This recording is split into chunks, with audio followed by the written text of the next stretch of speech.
Number one, and the table shows the monthly sale of water cooler in a shop in 2018. Draw the horizontal bar graph. हमें इस table में दिया हुआ है कि monthly cell है, यानी एक महीने में कितने 2018 में कितने जो है वो उसके वाटर कूलर उसने बेचे हैं। हमने एक हॉरिजेंटल बार ग्राफ बनाना है। अब हमें नेम ऑफ मंथ्स दिए हुए हैं अप्रैल, मई, जून, जुलाई, अगस्त, सितंबर। और नंबर ऑफ़ कूलर है कि अप्रैल में 50 है, मई में 40, जून में 80, जुलाई में 35, अगस्त में 25 और सितंबर में 15। अब इन्होंने दिया हुआ है कि हॉरिजेंटल बार ग्राफ बनाना है, तो हम एक बार ग्राफ बना लेंगे यहाँ पर। ये हमने एक बार ग्राफ बना लिए। हमने नीचे इसमें ये लिखे हुए नंबर ऑफ़ वाटर कूलर के वाटर कूलर कितने हैं, यहाँ से हमने लिख दिया कि 10, 20, 30। ये 10 का डिफरेंस हमने कर दिया, यानी 1 सेंटीमीटर का इस साइड है हमारे पास, और इधर भी इतना ही लेंगे। ये हमने मंथ्स के नेम लिख लिए हैं। अब पहला हमारे पास क्वेश्चन में दिया हुआ था कि अप्रैल में है 50, तो ये हमारे पास अप्रैल है, तो यहाँ पे हमारे पास ये 50 जा रहा है यहाँ पे इधर तक। अब इसके साथ हम यहाँ से एक लाइन लगा देंगे कि ये हैं अप्रैल की। अब दूसरा था मई में थे 40, तो ये 40 हमारे पास इधर तक बनेगा 40। हमने इसकी ये लाइन एक लगा देनी है मई की। फिर जून में 80 है, तो 80 हमारे पास यहाँ पे इसकी लाइन जाएगी। ये इसका ग्राफ बन गया कि जून में इतने बिके हैं। फिर आ गया जुलाई में 35 है, तो ये 30 और 40 के दरमियान यहाँ पे 35 बनेगा, तो इसकी सीध में हम यहाँ पे इसको लिख देते हैं जुलाई को। तो इसका ये ग्राफ में इसकी लाइन बनेगी कि जुलाई में हमारे पास इतने थे। अब अगस्त में लिखा हुआ है 25, तो 25 हमारे पास ये 20 और 30 के बीच में आता है 25 यहाँ पर, तो हम ये लगा लेंगे इसको। इधर ये पॉइंट आएगा, हम इसको अगस्त के साथ ऐसे मैच कर देंगे। फिर है सितंबर में हमारे पास टोटल 15 है हमारे पास, तो यहाँ पे 10 और 20 के दरमियान 15 बनेगा, तो हमने ये इसके साथ ऐसे ये हमारे पास एक बन गया बार ग्राफ। और ये हमारे पास किस में है, ये हॉरिजेंटल बार ग्राफ।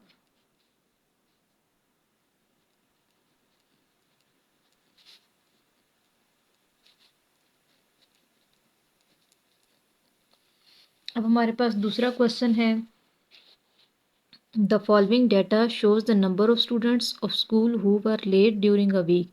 एक टेबल दिया हुआ है जिसमें उन स्टूडेंट्स का डाटा दिया गया है जो कि एक हफ्ते के दौरान स्कूल में लेट आए हैं। कंस्ट्रक्ट का horizontal bar graph show this information. एक हॉरिजेंटल बार ग्राफ बनाना है जिसके अंदर ये सारी इन्फॉर्मेशन हमने पुट करनी है। अब मंडे को जो 15 स्टूडेंट लेट आए हैं, ट्यूसडे वाले दिन 10 है, वेडनेसडे को 25, थर्सडे को 10, फ्राइडे को 10 और सैटरडे को 27। इसका भी हमने हॉरिजेंटल बार ग्राफ बनाना है, तो हम यहाँ पे इसका ये बार ग्राफ हमने बना लिया है। इसमें यहाँ पे ये 1 सेंटीमीटर का इसका डिफरेंस रखे और इस साइड भी ये 1 सेंटीमीटर ही है। अब हमें दिया हुआ है कि मंडे को हम 15 स्टूडेंट लेट आए हैं, तो ये 15 है, इसको हम साथ में मंडे के साथ ऐसे मैच कर देंगे कि मंडे को 15 स्टूडेंट हैं। फिर ट्यूसडे को 10 स्टूडेंट थे, ये ट्यूसडे का बन जाएगा, यहाँ पे ट्यूसडे को 10 स्टूडेंट है। फिर है वेडनेसडे में 25 है, तो यहाँ से हमारे पास इसका ये यहाँ पे जाएगा इसका पॉइंट, ये वेडनेसडे के साथ आ जाएगा कि वेडनेसडे को इतने स्टूडेंट्स लेट आए हैं। फिर है थर्सडे में 10 है, तो ये भी हमारे पास यहाँ आएगा इसके साथ थर्सडे का। फिर फ्राइडे में भी 10 है, तो इसका भी ये आ जाना है यहाँ पर। और फिर हमारे पास है सैटरडे के, सैटरडे वाले दिन कितने स्टूडेंट लेट्स हैं 27, तो यहाँ पे ये 25 होता है, तो इसके साथ यहाँ पे 26 और ये 27, तो यहाँ पे इसकी ये लाइन जाएगी यहाँ तक, इसका ये पॉइंट चला जाएगा कि आपने बिल्कुल इसको स्केल रख के बिल्कुल साथ में सही एग्जैक्ट मैच करके लगाना है। तो ये सैटरडे वाले दिन लेट स्टूडेंट्स हैं, तो ये हमारे पास एक ग्राफ बन गया है। ये भी हमारे पास बना है हॉरिजेंटल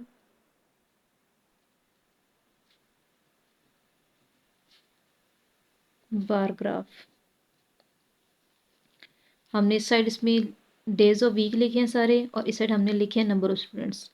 ये सारे जितना जो चीज़ हमें एक टेबल में दी हुई थी वो सारी इस ग्राफ में हमने शो की है, और उसके बाद हमने इसमें ग्राफ बना लिए। क्वेश्चन नंबर 3 है, draw a vertical bar graph for the money collected by a teacher for charity. कि एक वर्टिकल बार ग्राफ बनाना है जिसमें हमने मनी यानी रकम के बारे में लिखना है जो कि टीचर ने चैरिटी के दौरान इकट्ठी की है। तो पहला ये नेम ऑफ स्टूडेंट्स हैं कि अहमद ने जो है वो 20 रुपीज़, अहमद की, हुमैरा के 90 हैं, सोबिया के 50, अफशा के 70, अलीज़े की 30, राबिया के 20, अरसलान के 40 और साइमा के 10। तो हमने इसका वर्टिकल बार ग्राफ बनाना है, तो एक साइड पे हम इसमें अमाउंट लिख लेंगे। पहले ये हम एक साइड पे इसकी अमाउंट लिख लेंगे। हमारे पास टोटल सबसे ज़्यादा अमाउंट 90 तक थी, तो हमने ये 100 तक लिख देने हैं। ये 10, 20, 30, 40 से 100 तक ये अमाउंट, और दूसरे हम लिख लेंगे नेम ऑफ स्टूडेंट्स, ये किन के स्टूडेंट्स ने कितने पैसे दिए हैं। तो फर्स्ट पे हमारे पास था अहमद के थे 20 रुपीज़, तो ये अहमद है। यहाँ से हमने वर्टिकली बार ग्राफ बनाना है, तो हम इसकी लाइन यहाँ तक ले जाएंगे। ये अहमद के 20 रुपीज़। फिर है हुमैरा के 90 रुपीज़, तो ये हमारे पास इसका अब था, हमारे पास था हुमैरा का, हुमैरा के थे हमारे पास यहाँ पे 90 रुपीज़, तो इसको हमने इसके साथ ऐसे यहाँ तक लाना है 90 रुपीज़। अब था सोबिया के हमारे पास 50 रुपीज़, तो ये 50 यहाँ पे इसका बनेगा, इसको हमने यहाँ से ऐसे मैच कर देना है 50 रुपीज़। फिर हमारे पास है अफशा ने 70 रुपीज़ दिए हैं, तो अफशा के यहाँ से लाएंगे इसको यहाँ तक, ये 70 रुपीज़। फिर उसके बाद है अलीज़े है, तो अलीज़े का 30 रुपीज़ है, तो इसका ग्राफ हमारे पास बन जाएगा यहाँ तक 30 रुपीज़। फिर है राबिया के 20 रुपीज़ हैं, ये 20 रुपीज़। फिर अरसलान के 40 रुपीज़ थे, तो ये यहाँ पे आएगी इसकी लाइन। और लास्ट में था साइमा के 10 रुपीज़ हैं, तो यहाँ पे ये आ जाएगी 10 रुपीज़। तो ये हमारे पास एक बार ग्राफ बन गया वर्टिकल में। अब हमारे पास अगला क्वेश्चन नंबर 4 है, draw the multiple bar graph using the daily sale of jeans and t-shirt sale at Ali's shop. The daily sale record is shown in the given table. अब हमें एक से ज़्यादा इसमें बार दिए हुए हैं और हमने इसको एक ग्राफ में इस सारी इन्फॉर्मेशन को लगाना है। तो पहले ये डेज दिए हैं, मंडे वाले दिन उसने टी शर्ट 40 बेची है, जीन्स 20 है। फिर ट्यूसडे को 60 टी शर्ट्स और 25 जीन्स हैं। फिर वेनसडे वाले दिन 35 टी शर्ट्स एंड 20 जीन्स। फिर थर्सडे में 80 टी शर्ट हैं और 60 उसके पास जीन्स बेची हैं उसने। फिर फ्राइडे को 65 टी शर्ट्स हैं, 30 जीन्स। सैटरडे को 28 टी शर्ट, 37 जीन्स। और संडे को 60 टी शर्ट और 85 जीन्स। अब हमने इसको एक ग्राफ में लगाना है, तो इसके लिए हम एक ग्राफ बना लेंगे पहले। फिर हमने ग्राफ बना लिया, हमारे पास सबसे ज़्यादा था 85 तक था, तो हमने ये 10 के डिफरेंस से बना लिए, 10, 20, 30, 40, 50, 60, 70, 80, 90, 100। और यहाँ पे डेज लिख लिए हैं मंडे टू संडे तक। अब पहला उसमें था कि उसने टी शर्ट, हम पहले टी शर्ट कर लेंगे और उसके बाद जीन्स वाले का करेंगे। तो पहले टी शर्ट में उसने मंडे को टी शर्ट 40 टी शर्ट्स हैं इसकी, तो यहाँ से हम इसको बनाएंगे, ये 40 तक इसका आ गया। फिर है ट्यूसडे वाले दिन 60 टी शर्ट्स हैं।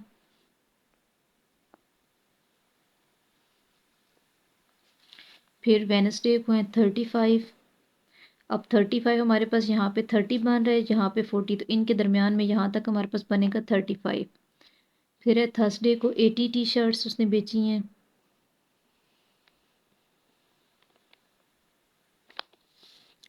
फ्राइडे को 65 है, यहाँ तक हमारे पास 60 बनता है, तो ये इधर तक करेंगे तो ये हमारे पास हो जाएगा 65। अब सैटरडे को उसने 28 है, तो यहाँ से हम इसको यहाँ तक, ये 20 हो गया और हम इसको इतना सा कर देंगे, ये 28 हो जाएगा। और संडे को 60 टी शर्ट्स हैं, तो हम यहाँ लगा लेंगे संडे का ये 60 टी शर्ट्स। अब ये हमारे पास टी शर्ट का सारा था ग्राफ। अब हमने इसमें बनाना है कि जीन्स उसने कितनी बेची हैं। तो यहाँ पे आप जीन्स के लिए मंडे वाले दिन उसने जीन्स बेची थी 20, इसी के साथ हम ये अब लगा रहे हैं कि जीन्स के, अब ब्लैक पेन से मैं इसको कर रही हूँ, तो यहाँ पे 20 जीन्स है मंडे को, तो यहाँ से इसका यहाँ तक ये बन जाएगा 20। अब ट्यूसडे को उसने 25 जीन्स बेची हैं, इसका ग्राफ हमारे पास यहाँ तक बनेगा। फिर है हमारे पास वेनसडे को 20 जीन्स। फिर थर्सडे को उसने 60 जीन्स बेची हैं, तो ये यहाँ पर आ जाएगा 60। फिर है हमारे पास फ्राइडे को 30 है हमारे पास इसमें, तो जहाँ हम करेंगे फ्राइडे को 30।